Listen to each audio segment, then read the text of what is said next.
Hi everyone, my name is James and I'd like to welcome you to this video about the Polylith architecture. We've been working on this idea for a long time, so I'm feeling really excited and a little bit nervous to finally be able to share it with you.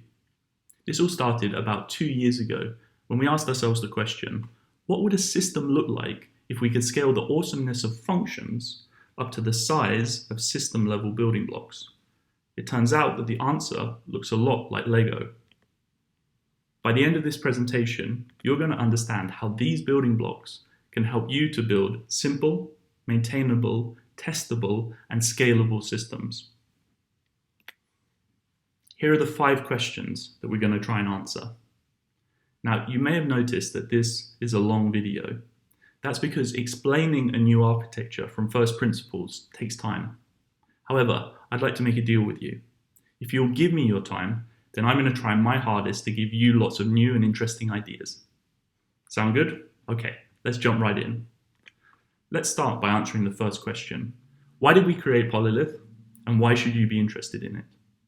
So we've been building software systems with a number of mainstream architectures over the years. And now I'm going to discuss 3 of those that we've used.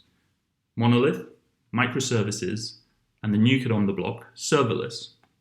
Before we discuss those, I'm just going to very briefly define what I mean by them. I think it's important that we're using the same terminology, otherwise you might be thinking I'm talking about something totally different. So let's start by defining the main concept. What is a software architecture? So we're using this definition. It's the higher level structures of a software system, and its fundamental structural choices which are costly to change once implemented. I think this is a fairly standard definition of architecture that you're probably fully on board with. Okay, so what about the first architecture, monolith? So before we talk about the architecture, let's talk about the word. It actually comes from this kind of stone, a single large block of stone used in architecture and sculpture. You probably knew that already. Now, what about the system? So monolith, a software architecture where the code is stored in a single code base and deployed as a single artifact. You'll notice that the picture here is of a big ball of mud. Now that's kind of tongue-in-cheek because what I don't want to say is that a monolith is synonymous with a big ball of mud. For us, a monolith is just something that you deploy in one place. Of course, it's very common with monoliths if you don't have a good internal structure that they do become big balls of mud, but it's not a guarantee, just to make that clear. So what are microservices? They're a software architecture consisting of small and independently deployable services, each of which runs in a separate process and communicates with the other services across the network. That's the standard definition, right? You're on board with that. You're probably using this today. And then the new kid on the block, serverless. So what is this? So it's a software architecture based on a cloud computing execution model, where the cloud provider dynamically manages the allocation of machine resources. Basically, you outsource the management of your servers and the scaling of those completely to your third-party provider. And what you're giving them is just packages of code. On Amazon, it's called lambdas. So you just have several of these lambdas. Whenever they get called through an external API, then they'll spin up as many instances as required to service that number of calls. It's a really interesting model, and I think it's going to be big in the future. Okay, so now we're on board with the same definitions. Let's take a quick look at how we have experienced these 3 different architectures. Now, bear in mind that these are our subjective experiences. These are not absolute or objective truths about what it's like to work with these, just how we felt. And I'm just going to whiz through these. And we're going to start by looking at the development experience. So how was it to actually sit there and code with this, to do deployments, run tests, etc.? If we look at all 3 of these architectures, what I've done is split them into small and large. And the reason for that is because our experiences have been different depending on the size and complexity of the system that we were working with. Let's take Monolith, for example. Monolith gives us a fantastic experience when it's small. And that's because all of the code is in one place. And that makes it superb for doing debugging, code navigation, refactoring, all of those things where having your code in one place and your IDE or code editor can access all of it becomes really smooth and fast. Same thing for running your tests. Everything is in one place. And it really helps with simplicity because, of course, one thing is simpler than many things. But as monoliths get bigger, as we talked about before, they trend towards being a bit of a mess. The complexity grows, and then all of the speed that you have, because it's all in one place, starts to fall back a little bit. That's why there's a lot more yellow. Hopping over to microservices, that starts yellow because if you're following the architecture correctly, then you should start with quite a few microservices straight off the bat. You know, if you split your domain into user and login and password, however you've split it, you're going to have a number of microservices. And that means that you have more to deal with and that there are these barriers between the different services.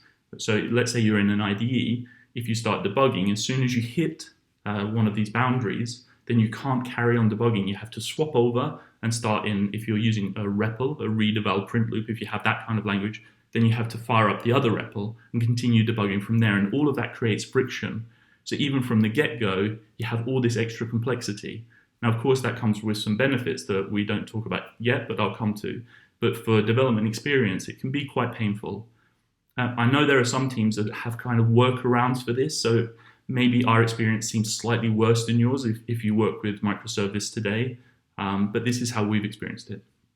Okay, and then let's talk about when the systems get bigger. Well, then you have even more microservices. So you've increased the number of those boundaries even more. And yeah, friction has gone up. For serverless, we've had pretty good experiences developing with both small and large systems.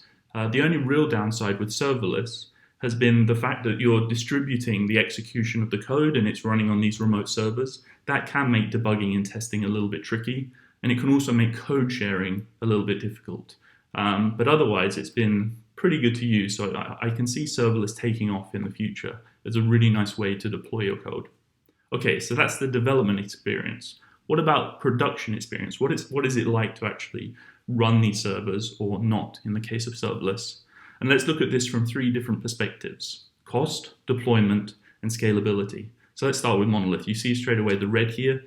Monoliths, because they're a single artifact by design, it's hard to make them scale, especially horizontally. You can always beef up the machine that you're running it on, but at a certain point, you're going to hit a limit. And that's probably when you're going to need to extract out parts of the system, and then you don't have a monolith anymore. So that does make it difficult. But of course, only running one instance makes it the cost and deployment much cheaper, much simpler.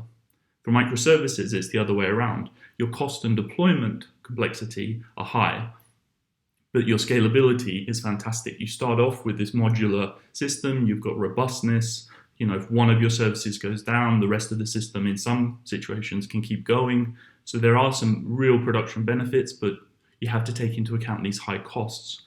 And complexity, that's a cost not to be messed with. That can really bite you. So yeah, that's something to be careful of. And then with serverless, it's kind of a good balance between the two. Because you're only paying for the execution time that you're using, that means that your costs remain quite low. Of course, there is some kind of deployment complexity here. You are running several Lambdas or several of these serverless cloud instances. But a lot of that deployment complexity has been sort of taken on by this third party, with the only downside being that you're generally pretty tightly locked in to their ecosystem once you've chosen Amazon or Google or Microsoft or whichever cloud provider. Okay, so that's our development and production experiences. What you'll notice on average is there isn't enough green across the board. We're looking for this idea of development nirvana. We want to get there so everything about the development experience is fantastic, and so that we don't have to make these decisions about deployment early on. We want to delay deployment decisions as late as possible so we can make the right ones and keep simplicity in the system until the very last minute when we have to add complexity. So that's why we decided to roll up our sleeves and build something new, and we called it Polylith. So what is Polylith? Polylith is three different things. First and foremost, it's an architecture. And we will cover that, and we will cover how it structures your code and how it changes how you work. But we didn't want to just give an architecture because that didn't create enough of a nirvana experience. We also wanted to create a metaphor. This is the building block Lego metaphor that I showed you before. This helps us to explain the idea, but it also helps you to understand and communicate about your own systems. It's a really powerful idea. I can't wait to show it to you. And then the third part of this whole equation is we build a tool. and the tool is about creating a delightful development experience. So all three of these together, they create the complete Polylith package, the complete experience. And we're going to explore them one at a time. So let's start by doing the high-level conceptual idea of the metaphor. So what is the Polylith metaphor? Well, it's based around these three building blocks: a component, a base, and a library. Now, at this early stage, you don't need to worry about the specific details of these three. Maybe there are just two things that I want you to pay attention to. You'll notice that components and bases both have studs on top of the blocks, and that a library doesn't. And then if we flip them over, you'll notice that a component and a library have holes in the bottom, and base doesn't. It's flat. That's going to become crucial to understand later. But before we dive into each one of these, I want to start by explaining this from a more foundational level. And this will hopefully be particularly interesting for those of you who are new to functional thinking or functional programming. Like I said at the beginning, this whole idea of Polylith has sprung out of the ideas that come from functional programming. It's how can we scale those up to a higher level. So what does a function look like as a Lego brick? And this is how we picture it. So here we have a very simple function. By the way, all the code in this presentation and in the documentation is in Clojure. And that's because Clojure is the language we've been using in production for the last few years. And it's the language we wrote the first version of the Polylith tool in. So I understand that if you're new to Lisp or Clojure, that this can look a bit strange and weird. But hopefully we've kept the examples simple enough that you can follow along. I'm going to link to a quick 5-minute introduction to Clojure down in the description. So if you don't know how to read Lisp syntax, at least you'll be able to get the gist of it. Okay, but let's go through this. So this is a function called square that takes one parameter, one argument called n, a number, and it multiplies that number by itself. So as a brick, we can see that the green part of the brick, the body, is the implementation of the function, which is that internal set of brackets. So the multiply n by n, that's implementation. Then we have a stud that's slotted onto the top, just a single stud. And that represents the dependency on a function that's outside of this function. It lives somewhere else. In this case, it's the multiply function that's a core function in Clojure. And if we flip the brick over, we see that it has a hole in the bottom. And that hole has a shape and a color. In this case, it's a yellow square. And we call that the function's signature. And here the signature is defined by the function's name, by its arguments, and by the type it returns, although Clojure is a dynamically typed language, so we don't specify that, but it returns a number. So those three things mean that other functions can call this if they match their function call with this signature. We'll see that in a second. So stick with me here. This is a slightly bigger function. Let's whiz through this. This is a function that calculates the area of a circle. So just like before, the green body is the implementation where we multiply pi by the square of the radius. You know, the circle area, pi r squared. And it too has dependencies, but this one has three dependencies on three different functions. The first dependency is on the function that we just defined before, the square function. Notice that the shape and the color of the dependency stud matches so that they can fit together. This also has a dependency on a constant, on pi, which is in the shape of an orange circle, and it has a dependency on the same multiply function that our other function was dependent on. And you'll notice that it has the same color and the same shape, a red hexagon. If we flip it over, even though it's a bigger function and it has more dependencies, it still only exposes one signature, the name of the function and the parameters that you pass in. Okay, so what happens when we marry these two together, when we mate them? You're probably going to understand exactly how this looks like, but let's show it animated. So the square hole fits directly onto the square stud, and then you have one function depending on another. And you can think about systems being towers of bricks built this way, all depending on each other, from the entrance function at the bottom, or the entry port to your system, all the way to the top function that your code depends upon. Now, in most programming languages, we don't just rely on functions as a way of packaging our code. We have another concept. In Clojure, this packaging concept is called a namespace. And it's a way of putting several related functions together and giving that grouping a name. So in this case, we have our square function with the red stud, and we have a cosine function, tangent, square root. So these are all mathematical functions. So what we could do is join them together in a namespace and give that namespace the name math.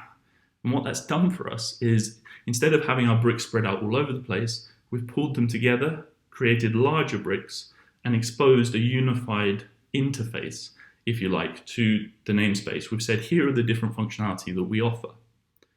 And that's really useful. However, this is kind of the root of where Polylith comes from. It's this feeling that in a standard project structure, you would have project at the top, followed by several namespaces within the project, and then within each namespace you have many functions. But we had this feeling that there's a missing concept between project and namespace. And by the way, if you're not used to Clojure and you come from another language, remember that namespace is equivalent to something like a package or a module. And what we felt was that there's this system level building block concept that we just don't have. The languages aren't giving them to us, or at least none of the languages that we know about. And that's where we thought we could come in with this new idea of taking the great features of a function and making them bigger and putting them in at this level, in between project and namespace. And we call that concept a component. So let's take a look at a component in the metaphor form. So the first thing you'll probably notice is how similar it looks to a namespace. And that's by design. It's made up of namespaces. And it has two colors, two layers. The dark green layer is the implementation, just like on the namespaces and functions, but it has this new layer at the bottom that we call an interface. So why have we added this extra concept? What's the value of adding an interface? Well, just like if you have any OO background, it's the same concept here with an interface. It's something that exposes a public set of functionality and allows you to hide or encapsulate that the actual implementation of that functionality out of the way, so that all you need to expose to the rest of your system is the interface. And that has a lot of design benefits. So it gives you an encapsulation. It creates one place for a public contract. It enables you to say, here's all the functionality that this particular component supports. And that has a lot of value. And then it also creates structural freedom. So what I mean here is, if you have one interface namespace, what it can do is call through to several implementation namespaces. If it makes sense to split the implementation into, say, 4 or 5 namespaces, no problem. You have that freedom when you have the interface, because again, you're only exposing the one place, not the many. So you hide that complexity. Very valuable. And the final point is, this allows you to create multiple implementations of the same interface. So let's say we have an interface that exposes some email functionality. The first implementation version that we plug in can use a particular email client, a third-party library or whatever. But then as we're going along, we might decide, oh, hang on, but maybe we should try another kind of library. And what we can do then is live swap out the implementation, but not change the interface. So for the rest of the system, nothing has changed. We've hidden that complexity away, and we can swap multiple implementations. Another use for this is, let's say we're doing that, but we want to test that part of the system. And because it goes off and does emails to remote servers and it's slow, it can really affect our testing. So one opportunity here would be to replace that real life production version of the implementation with a test version of the implementation that has stubbed out functions that doesn't actually call. It just returns an okay or a failure, depending on what you want to do. So having this ability to have multiple implementations has knock-on effects all through your system design. It can be very powerful. Okay, so let's take a look at what this interface looks like. Let's flip over the brick. So here we have an interface for a user component. You'll notice here it says user in the namespace, and that the namespace is called interface. And it has 4 different functions that it exposes: login, register, user by token, and update user, which in the metaphor is represented by these 4 holes with slightly different colors. And as we learned before about how functions mate with each other, those colors and shapes respond to the kind of function calls that will match these. So now let's pop open the component and have a look at how these pass-through interfaces work. So you'll notice that this interface, instead of having any logic or any functionality within itself, it simply calls a function in the implementation layer of this component. So it calls the core namespace, which lives inside this dark green part of the component, and it calls the login function. So they're all calling the equivalent, the matching function from within the component, the implementation. So why do we do this?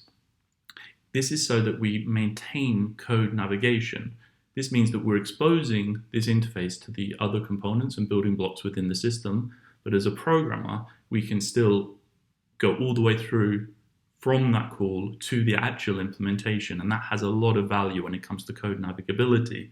It's a bit different than if you're doing something like dependency injection, where you have a configuration file that decides what implements this interface, rather than just letting the code do it. There it becomes much harder for your IDE and impossible for most code editors, as far as I know, to actually understand that navigation. But here we have it plainly and simply in code, keeping it simple and keeping the development experience as our top goal. Okay, so this depends on something that's in the implementation namespace. Let's rotate the component so we can see how that looks like. And you'll notice that the underside of the implementation looks identical to the underside of the interface. That's because it exposes essentially the same functions. However, the implementation part of the component only exposes those functions to the interface. It's not exposing that to other components and other building blocks in your system. That complexity is hidden. And here, in this example, we've kind of simplified the model to only have the same number of exposed functions or public functions in the implementation namespace as we have in the interface. In reality, you almost always have more functions in your implementation than you expose. And that's because you have helper functions that do things that get called by the other functions in your namespace. And you can keep them public so you can test them easily because you're not worried about other components or building blocks calling those. You know that they're hidden because of this wonderful interface. So here we have, you'll notice that the code is the full implementation of this login function here in the implementation. And if we close the brick again, then we can see that we have this orange dependency stud. We're taking this as an example, and this is a dependency on a library, on a cryptography library. So it calls this crypto check function and passes a password. And the other studs, they might be dependencies on other components within the system or other libraries. But if you remember, they can't be dependencies on bases because those have flat bottoms. You can't fit them on the top. They have to sit on the bottom. Okay, so that's components. Now that's a nice segue into bases. So this is what a base looks like. And it's blue instead of green to show that it's different. But why did we create a different kind of block for bases? It still has the same separation between implementation layer and interface layer. But here we've called the interface API, Application Programmable Interface, because that's the standard name when you expose an interface for a whole system. And that's the role of a base. It exposes an interface for an entire system. And if we flip it over, just to remind you, flat bottom. So this can't be composed with other building blocks the way a component can. It has to sit at the bottom. Okay, so let's take a look at its API. In this example, we have a REST API. It's worth mentioning straight away that there's nothing in Polylith that restricts what kind of API technology that you use. In this case, it's REST, but it's just as easy to use gRPC, or you could use GraphQL, or you could use even a command line. It doesn't matter what technology you use, just that you have one place where you expose it. That's all that a base demands. You have to have a place, an API. It doesn't have to be called API, but you have to have a namespace where you expose your public functionality to external systems. So back to this one. It's a REST API, so the base is called REST API, and the namespace is called API, and it exposes 4 endpoints, 2 posts and 2 gets, which we can see represented on the system is these 4 endpoints. And if we pick one particular endpoint, it's the login. You remember on the component, we looked at the login function. Here we're looking how that gets exposed externally to other systems. So this is a post endpoint in the REST. And let's pop open the base and have a look at how this works. And hopefully at this point, you're not going to be surprised. Just like with the components, the API layer is just a namespace. that has functions that depend on other functions in implementation. So this dependency stud shows a dependency on the login function within the implementation part of the base. Simple as that, exactly the same concept. So if we have a look at the signature side on the implementation of the base, it's the same kind of thing as with the component. However, the trick with bases is that normally you don't want to put any or much implementation inside the base. You always want to delegate functionality out to the components. That's how you get a modular and well-encapsulated system design. If you have all your functionality in the base, which the architecture allows, what you have is a monolith. You have everything in one place. You haven't modularized it. So what this login function is doing is simply passing through to the login function in our user component, rather than doing anything itself. But it does have a little bit of code because it's doing some handling functionality that the REST API cares about. And because the base is responsible for the REST API, it has to have this functionality.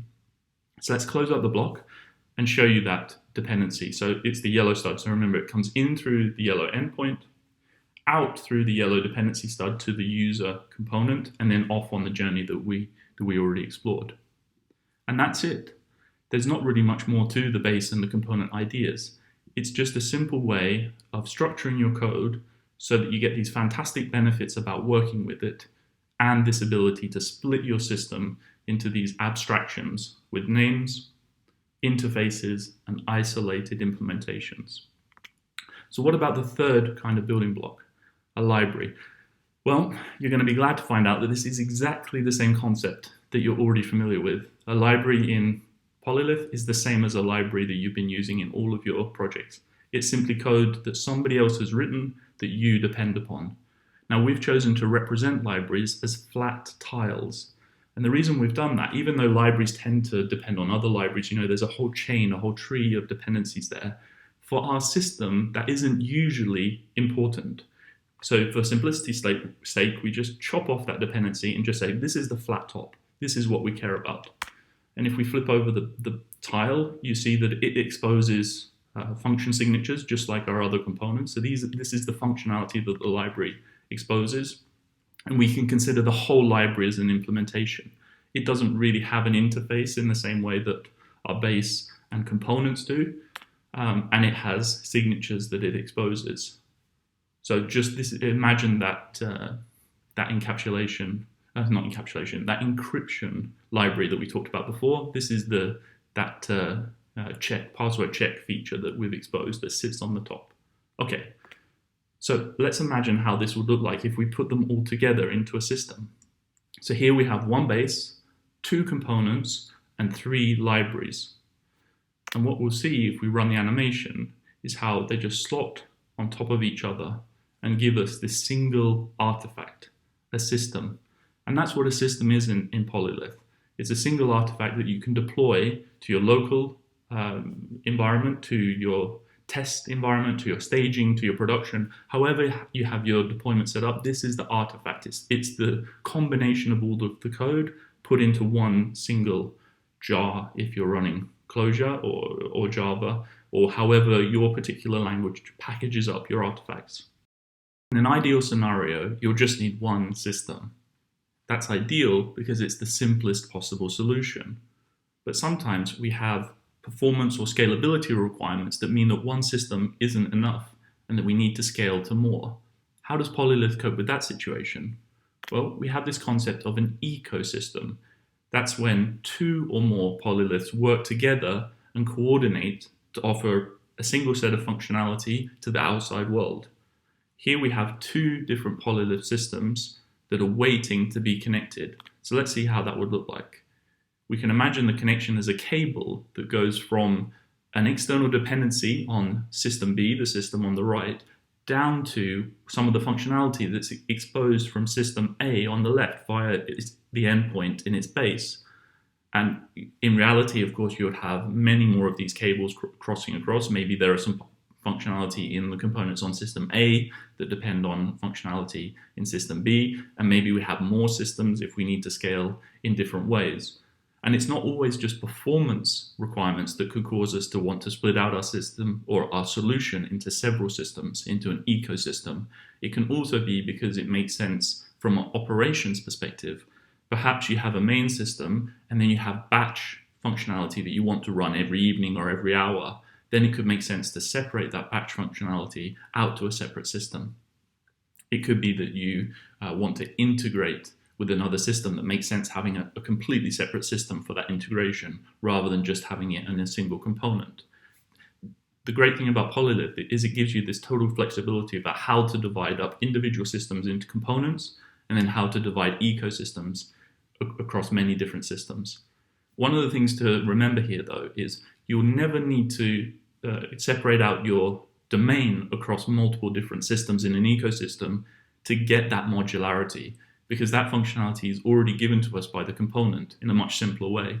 So it's really only performance/scalability or operational concerns that would cause you, never architectural modularity concerns. I hope that's understandable.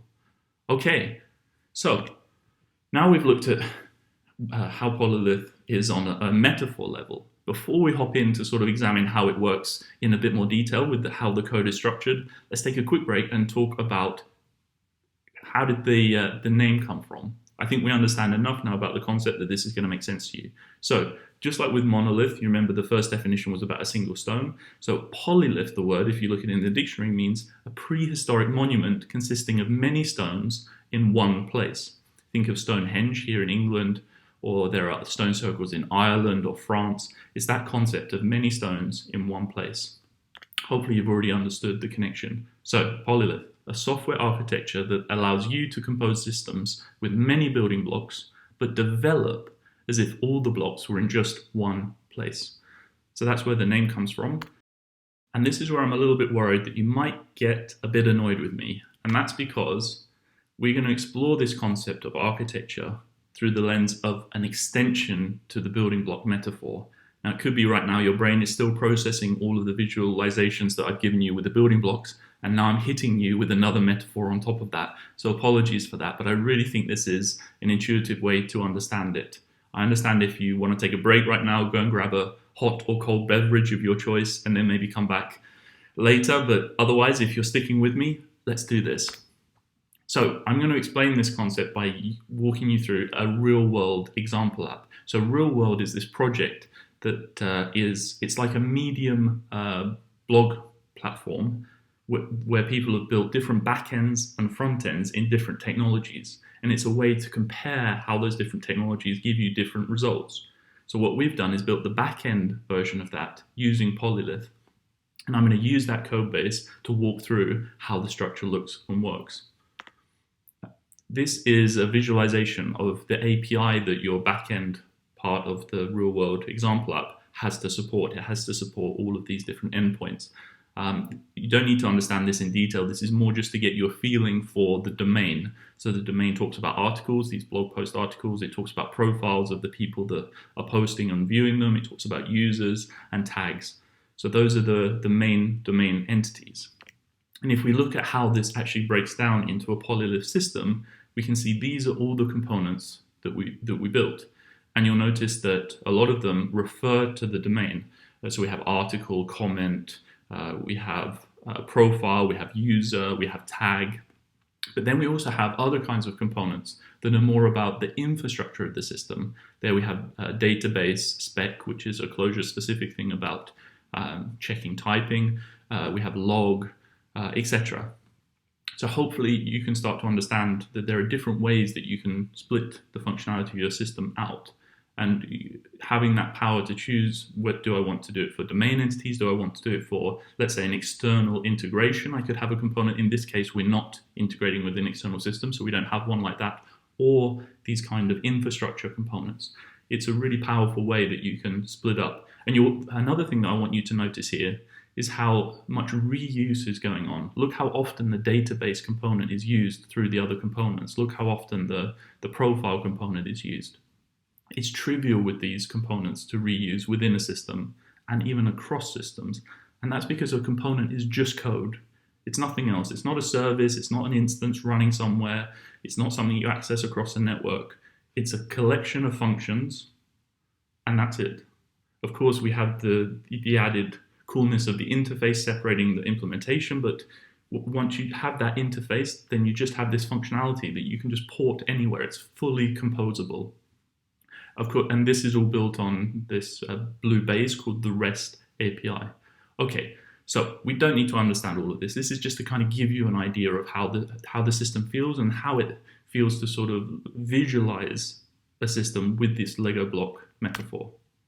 Now here comes the new metaphor, and it's a desk. And the reason it's a desk is because this is the place, the one place where we work with all of our building blocks. Okay, and if you look on the right-hand side, you'll see that we have a Finder window that sort of shows the folder structure. And this is, and we call this top-level folder a workspace. And we can imagine that workspace as being this desk. And it contains 3 drawers. And those drawers contain our building blocks, our Lego. So it contains the bases, the components, and separate interfaces. And I'll explain what those interfaces are when we get there. Then we have this work surface on the top, and we call this the environments folder. And this is where we work with the building blocks and where we put them together.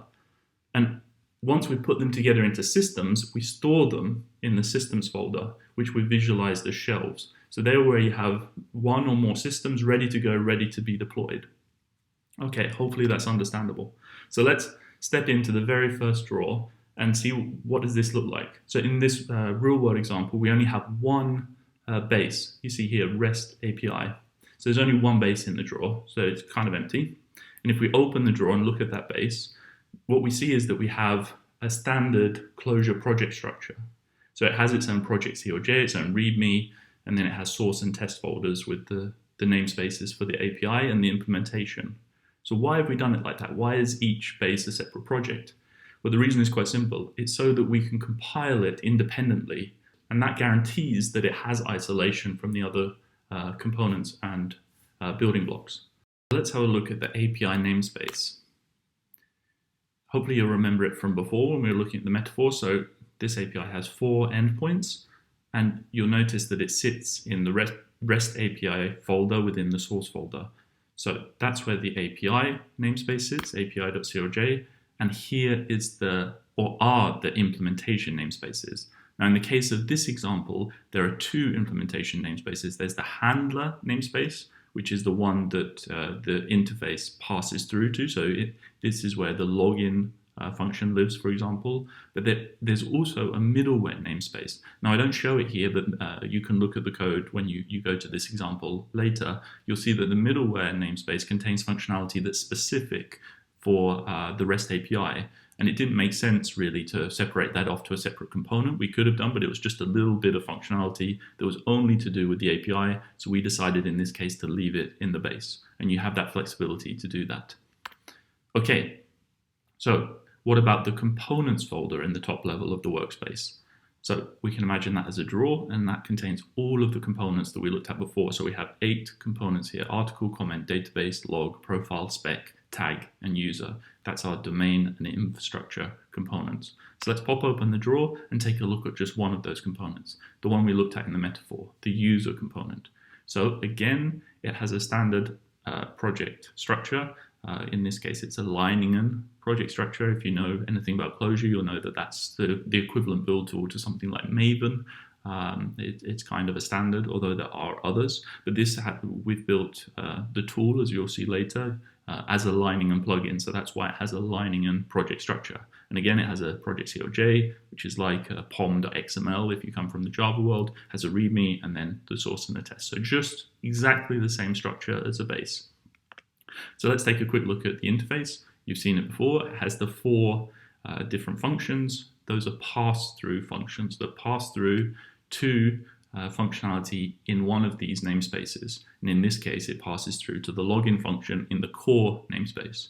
But this component has several other namespaces. Remember when I said that it's common that the top half of a component is bigger than the interface that it exposes. So the implementation has more going on, but we hide that complexity away. And in this case, it has a namespace for dealing with storage in the database and for dealing with Clojure spec. You can look at those again later. We're not going to cover them now. But but just understand that you have this flexibility of choosing whatever structure you want for your namespaces within the implementation. Great, let's keep moving. So now let's look at environments, and this is a key concept in Polylith, because this is what enables us to have the one place development experience. So in this project, we have one environment called development, but you can have as many environments as you want, and each environment is a collection of building blocks that you've chosen to work with. And you don't have to choose all of them. In this case, we have, but you can just choose a few, and you can have environments for different purposes. Maybe you have an environment where you've just chosen, remember we talked before about multiple implementations of a component. So you can have an environment where you just have the test versions of the component. So you can test it quickly in that environment, and then have a development/production environment where you have the real versions of the components. You have that flexibility. But for now, let's just pretend that you only need to worry about one development environment. And this is a project, again, just like the components and the bases, but this is the project that you will open up in your IDE or in your code editor. And the magic here is hidden in these little icons here. So these are symbolic links. So article, comment, database log, profile, spec tag, those are symbolic links to the components, and REST API, that's a symbolic link to the base. So you see on the desk, the base is highlighted, and here are the components. Now, why have we done it with symbolic links? Well, it means that the components can live, and the bases can live in the drawers. So they live separated from each other. They have their own projects. We can compile them independently, but we can bring them all together using symbolic links into one place and pretend like they're a monolith, even though they're not. And that gives us the flexibility to pick and choose which components and bases we want to pull together, which is incredibly, incredibly powerful. And what it does is, and this is the magic that allows us to delay choices about how we want to deploy it. So we can bring them all together and then build a system, we'll get to that in a second, where we deploy it as one artifact. Or we can create multiple bases, multiple systems, pick and choose which components we want to put together, create an ecosystem and deploy that as an equivalent of microservices. Or we can create a base per Lambda function and deploy that on serverless. It doesn't matter how you deploy it. In reality, Polylith is not about deployment, it's about structure. So you remember when we looked at the definition of architecture and it said it's about the high level structure of your code? That's the kind of architecture that Polylith is.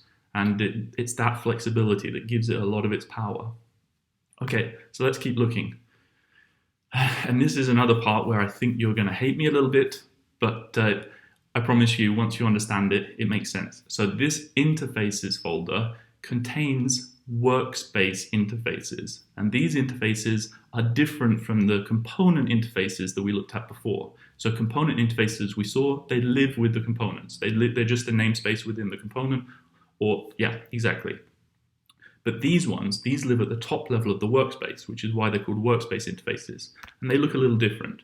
So we have one version of the workspace interface for every component in our system, and here's how they look different.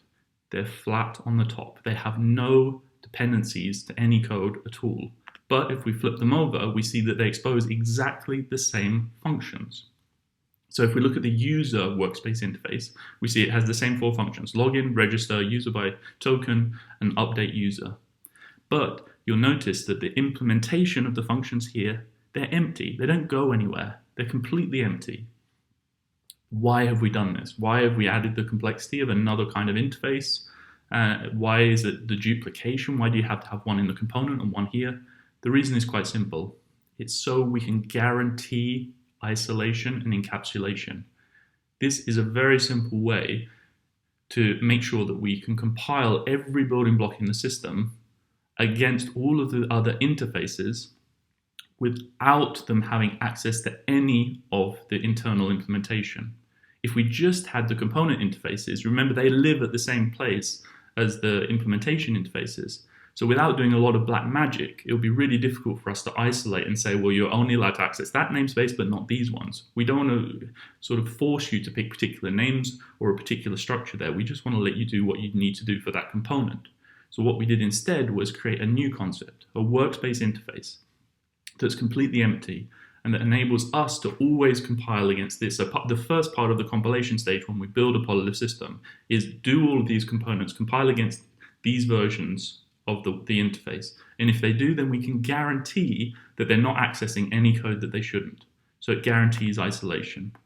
Just like the other interfaces, they have a signature. Let me just show you that again because the bar at the bottom was hiding. So they have a signature, but it's blank. And here you see that we have one for all of the other components. I hope that's understandable. It's kind of a key concept, this, to understand. But it's the best way that we could come up with that keeps the simplicity that we're looking for and guarantees that encapsulation. Okay, let's carry on. Systems. So these system shelves, in this case, we're only building one system. It is a monolithic system, you could say. So we just have one system called Realworld Backend. So we can imagine it sitting there on the first shelf, waiting to be ready to be deployed. And systems work the same way as environments, in that they use symbolic links to pull together all of the components and bases that you need to build your system. And by the way, if you're wondering about libraries, why aren't they? The libraries come with the components and the bases. So maybe a base relies on a few libraries, so it would have them alongside the components it relies upon, and then each component relies on several libraries. So you don't need to mention the libraries independently. They come with the project dependency that you get from that component and that build the base. Okay, so here's this particular system. This isn't a very accurate representation of it. It's much simplified because the real world backend system has many more endpoints that it exposes in its base. And as you can see, it has many more components and libraries. But this is just to get you an idea that you have a single monolithic system that we can deploy to production. And yeah, it has the REST API, it has the 8 components, and it has the libraries on top. Okay, so we've looked at the metaphor. We've explored how it works, how the structure of the code looks within the architecture, and how you get that one place development experience, which means that you can use one REPL, load it once, have all of your code loaded into the REPL, make changes, and then pick which parts of that one system that you want, or that one workspace environment, to which parts of that you want to deploy to different systems. But we weren't happy with just those two. We wanted to go one step further and get closer to this development nirvana that we've been dreaming of. And to do that, we created a tool. So let's just briefly talk about this tool. This tool that we created is a lining and plugin. So lining in is this standard build tool for Clojure. And what this plugin enables us to do is to create the structure of our new Polylith projects, to add components, add bases. Because we know how they should be structured, the tool can create that for us. So it makes that much faster and easier. It also understands how the systems are built. It understands what a workspace interface, and it understands how to compile our code against those. And then when we actually build the final system, we throw away the workspace interfaces. Those are just to check that we have independence. And then we pull in the real code from the components and the libraries and the bases. So this knows about all of that. So it means that it can keep track of which components have changed. Let's say that we have a huge system. Let's say it's a massive company building a Polylith, and they have 10 teams, and they're all responsible for different components and bases. And let's say that they deploy them as multiple systems in an ecosystem. If one person goes in to their development environment and makes a change that affects 2 components, the Polylith tool will only test or compile and test and then build, if you want to build, those components, not the whole system. So it makes the feedback loop much faster and encourages us to be doing the right thing, which is testing as often as possible and working together. And because we have this shared single code base, we get a lot of benefits there, because it means that we don't tread on each other's toes in the same way as if we're deploying separate artifacts from separate repositories. We know that if we've made a change, that the whole system still compiles. And that's really powerful and really fast. Now that I've covered the metaphor, the architecture, and the build tool, let's talk about what does this mean for the development experience that you get with Polylith. And let's compare it to the 3 architectures that I spoke about in the beginning. And what you notice is our perceived experience with this has been superb. We've really been amazed at how much simplicity and power this approach gives us. And I understand that seeing this much green on our own idea seems a bit suspicious. All I can do is implore you to give this a try. I really don't feel like we're exaggerating here. This approach of having a single place to keep all of your code gives you the same development experience of developing with a small monolith. In the same way that, let's say that you're building with microservices, if you only own one microservice, if your team is responsible for one, then you get that same great experience. Then it will be all green because it's the equivalent of having a monolith. But as soon as you have several microservices, that's when your experience starts to degenerate in our experience. Whereas with Polylith, it doesn't matter if you're deploying your system or your ecosystem as several systems, because you still get that great experience of working with them in one place with one REPL, one way of running your tests, and that beautiful experience of only building the little bits that have changed. So that's why we think the development experience is so strong. And then the production experience is also strong, exactly because you don't have to pick a deployment approach until the last minute. You have all your code in one place, you can do your tests, you can figure out exactly what the performance requirements are, and only then do you decide, okay, well, let's deploy this system as a Lambda function, let's deploy this one as a service, and let's have this part as the main monolith in our system. You can make those kind of choices. And because you have these composable building blocks of code these building blocks in these components, you can pick and choose how you spread them apart across your whole system, how you reuse them. And having that ability to keep the incidental complexity as low as possible for as long as possible keeps the cost down, keeps the deployment simpler, but it still gives you that possibility to scale whenever you need to. Whenever people say, this isn't fast enough, this isn't scaling well enough, or these batch jobs are not running in a separated way well enough, then you just split them off into separate systems and you're off. So hopefully, the reason why the cost is yellow here is just because, of course, as the system gets larger, you're almost certainly going to have to split it, which means more servers, or if you're running Lambda, that means more Lambda functions running, and that does come with a cost. Polylith is a good idea, but it can't beat physics. I mean, if something is bigger and it needs to run on more systems, it's going to cost you more. Okay, so right now you might be thinking, James, this all sounds great in theory, but is this really ready for production?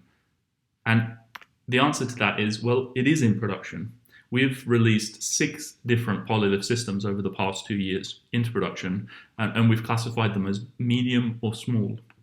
We have a system that has 22 components, 4 bases, running on 2 different systems across 2 environments, and that's this end-to-end recruitment platform. It has integrations with several other third-party systems. It's a fairly big system. I didn't want to call it large because it's not Twitter, it's not YouTube, it's not Uber. It's not that kind of size of system, and it doesn't have that many users. So I don't want to over-egg what we've done, but that's a decent-sized system. It has maybe somewhere in the region of 10,000 lines of Clojure code, which, if you know anything about Clojure, you know that that's quite big for a Clojure project. Then we've also built a content management system as a Polylith, which has a similar number of components. It's a little bit smaller and only 1 base. And then a medium size, you could say, web app, and then 3 small web apps that serve real users, real customers, and some of them have quite a high usage rate. And all of these make use of Amazon's various services. This page almost looks like an advert for Amazon. I promise you it's not paid for. This is just how the technology that we're comfortable with and have had a lot of success with, so we keep using it. So the small web apps, they run on Lambda, so it means that you only pay for them when users come to the page, and then they can scale up essentially infinitely. And our main systems are running on EC2 instances of Elastic Beanstalk on AWS. And we've used different databases. Our largest system uses Datomic, which we've had fantastic experiences with, and then we've used different databases for the smaller systems. Now, the idea that I'm trying to get across here, it's not that we've built these absolutely ginormous systems and that we can guarantee that Polylith will work for exactly your use case. It's more that we have built production systems. They're around this size, and there's a really good chance that this will work for you as well. Even if you use a different cloud provider, even if you use different databases, even if you use a different language, we think that the concept is sound, and we have tested it in production. That's the point I wanted to get across. So let's assume that I've convinced you that this might be a good idea and that you want to try it out. How would you go about converting or migrating from what you already have today to a Polylith? Well, as luck would have it, that's actually quite easy to do. So we'll go through those steps just briefly now. So let's think first about migrating a monolith. There are 3 steps here. The first step is to copy all of your code into a single base. So you create a new workspace with a single system and a single empty base, and you copy all of your monolith code there. Don't do anything to it. Just make sure that it fits the pattern so that it exposes an API, and you have all the different libraries you depend on, and it's all sitting there in this huge, terrible monolithic base, but you have a base. Then step 2 is to extract all of the non-API functionality. So keep the API and the pass-throughs in the base and extract all the non-API functionality to one single component. And at this point you're thinking, but isn't this a great time to refactor and have many different components? We don't think so. We think it's better to do it one step at a time and keep a stable working version of your system at all times. So if you have hopefully you have a set of end-to-end tests that you can run on this. Hope your unit tests can still run, but they're running within the component in this case once you've done that extraction. So that's step 2. You have a single component. And the third and final step is the fun one. This is where you get to do your exercise your architectural muscles and figure out, well, what actual components should we have in this system? How can we make it more modular? How can we encapsulate parts of the domain, parts of our infrastructure into these different components, and then start reusing them and sharing them with each other? And this is the step that takes the longest, but the great news is you can do it one step at a time. You start with one component, and then you find one and you pull it out and you fix it. Then you find another and pull it out. And as you're doing that process, you might find different ways that you can merge those. But our advice is always keep the system working as you make each extraction. Okay, but what happens if you're already running a microservice architecture and you have dozens of microservices? Are you doomed? No, because all you need to do are the same 3 steps, but for each microservice. And of course, you're probably going to end up with smaller systems. That's why we're showing you this one that only has 2 components. And this is straight to step 3, but you still have to do those other steps. So everything in the base first, then a single component, then separated into components. And here our advice is, you're going to be tempted again as soon as you notice that there's a database that's used in system A, B, and C to use the same component for all 3 of those. But we think you're better off living with the duplication to start with. So to have 3 different database components with the name of whatever that base is, because there may be subtle differences in what they need. And if you start doing that refactoring as you're doing the extraction, you're going to have an unstable platform to be building on. So separate them, have individual components where you're not sharing them across service boundaries to start with. And then once you have that all working exactly how the system was before, that's the stage where you can do the fun part. And you can start to figure out, well, now this, that, and that database component, let's merge them together into one single component with one interface and make sure that that works. And then you might discover we don't need 12 or 20 microservices for the performance characteristics that we're looking for here. We can do this just as well with 4. So let's start combining these into fewer Polylith services or systems and make use of the components as a way to separate our architecture, rather than adding the complexity of separating them behind a network boundary. So that's really powerful. And then for serverless, it's exactly the same idea as microservices. So for each Lambda function, you would create a separate system, do the 3 steps. The only difference is that because of how Lambda works on Amazon, at least, this may be slightly different on other cloud providers, each Lambda function exposes one external method, as it's called. But what you can do then is you can pass a payload to that method and then figure out how to split up several endpoints within that. We're going to write blog posts about how you can build Polylith on serverless because we think it's such a powerful combination, and we've been loving working this way, so we can really recommend it. So don't worry if you haven't fully understood this. We're going to get back to it. Okay, we're almost at the end. Praise be, right? Okay, so where to next? Let's say that you're excited, you think it's a good idea, you want to find out more, where do you go next? So there are a few places you can go. The first one is the high-level documentation that we've written on Gitbook. It's essentially a different way of describing what I've described in this presentation in text form. So that way you can read it at your own pace, you can come back to it, you can refer to it. Hopefully you'll get a lot of value by going there. Then there's the Realworld example app. We've talked about it before, we've used it when we've gone through the metaphor and the architecture. You can go there, you can download the app, you can play around with it, you can follow all the instructions about how it's been built. You'll really learn a lot by exploring a real example. The next project that you could take a look at is the Polylith tool, or the first version of the Polylith tool that's written for closure and for lining in. If you go here, it goes into a lot of detail about how the tool works and even more detail about the architecture and the design thinking behind it. So this is well worth going to, and you'll need this if you want to start building Polyliths in closure. What about if you want to chat with us? We've created a forum, the Polylith forum, where you can come and chat with us, ask questions, give feedback. If you're starting to work with Polylith, you can share experiences. Maybe you're starting to build a Polylith tool for your language because you don't work with closure. This would be a great place to get people involved in that project with you. So come and chat with us there. We're really looking forward to interacting with you. And talking about building a Polylith tool for a different language. Right now, we've only built one, and it's just for lining and enclosure. There's another build tool enclosure called Boot, and then there are build tools across the language ecosystem. Our thinking is that Polylith can work anywhere.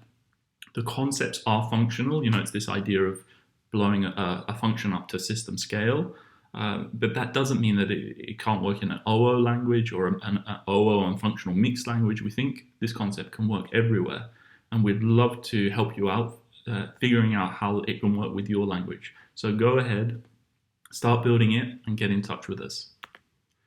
So who made this? There are three of us involved in this project. Joachim Tengstrand, Furkan Bayraktar, and me, James Trunk. And it's Joachim who we call the father of Polylith. He came up with the original idea. He had the genius brainwave of using symbolic links to pull everything together. And he's built the first version of the Polylith tool, the lining one. He's also been involved in making this presentation and writing some of the co-authoring the Git book with me. Furkan, he was part of the team when we were building the initial Polylith production system, and he's gone off and built lots of production systems on his own, and he's also the guy that built the Realworld example and wrote the documentation there. So he's been heavily involved, and he's been involved in the design discussions from the beginning with Joachim and me as we were figuring all this out together. And then my involvement has been leading the team and then coming up with the metaphors and producing this presentation and the Git book documentation. But ideas don't come out of thin air. They're built on top of pre-existing ideas. And this idea wouldn't have existed without the work of Rich Hickey and Closure.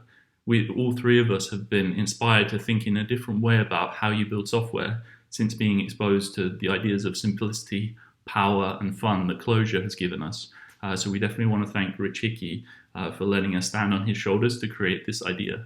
And then there's been lots of other people involved in the project. I want to give a shout out to everyone who's looked at this presentation and the documentation and given us feedback. You know who you are. It's been invaluable. Thank you so much. I also want to thank my family for putting up with me being so excited about Lego for the last 2 years. And it's been a real pleasure and an honor working on this project with you, Joachim and Furkan. It's been some of the most fun I've had in my whole career. So I really want to say thank you, and I look forward to continuing to develop this with you and with everyone else when we let them all in. Okay, everyone, that was it. We've reached the end. You made it. Thank you so much for your patience sticking with me this far. And I'm really excited to see what happens next. I'm really excited to see, do people understand this? If they understand it, are they excited about it? And are they excited about it enough to go off and start building something with it? And if you do, we can't wait to see it. So we're going to be along for that journey with you. And thank you so much. Take care, all of you, and speak to you soon. Thank you. Bye-bye.